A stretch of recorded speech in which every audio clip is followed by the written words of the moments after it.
So when I'm working with clients, I work with so many different styles of clients, so many different personality styles. There's endless styles of personalities at work, but there are parameters that we can measure. And I use psychometric tools and profiling to help you diagnose your leadership style, work out your strengths and your blind spots.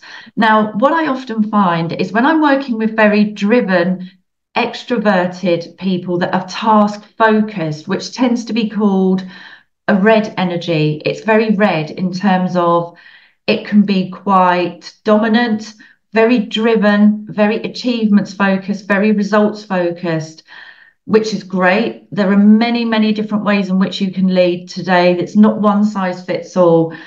But that style, in terms of stress and burnout, what I see is that those leaders are pushing themselves so hard to achieve, to succeed. They want to go faster. And when they're under pressure, very often they get faster and faster and faster and faster. They want to do more, achieve more. And under pressure, what happens is that speed leaves everybody else behind. Their team will just feel overwhelmed. They might be saying things such as, oh my goodness, not another initiative. Oh my goodness, why is my boss phoning me 4 times when she knows I'm on a Teams call? How do I push back to them because they're so domineering, so driven?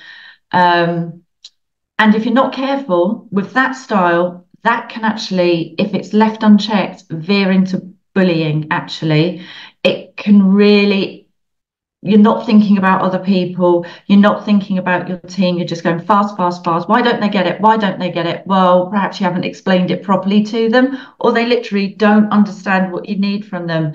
So my advice to you is to avoid that burnout, to avoid that stress on yourself, because the more you create to do, the more you create. It's a vicious cycle. It's to slow down and really think about what's urgent, what's important, and make that distinction.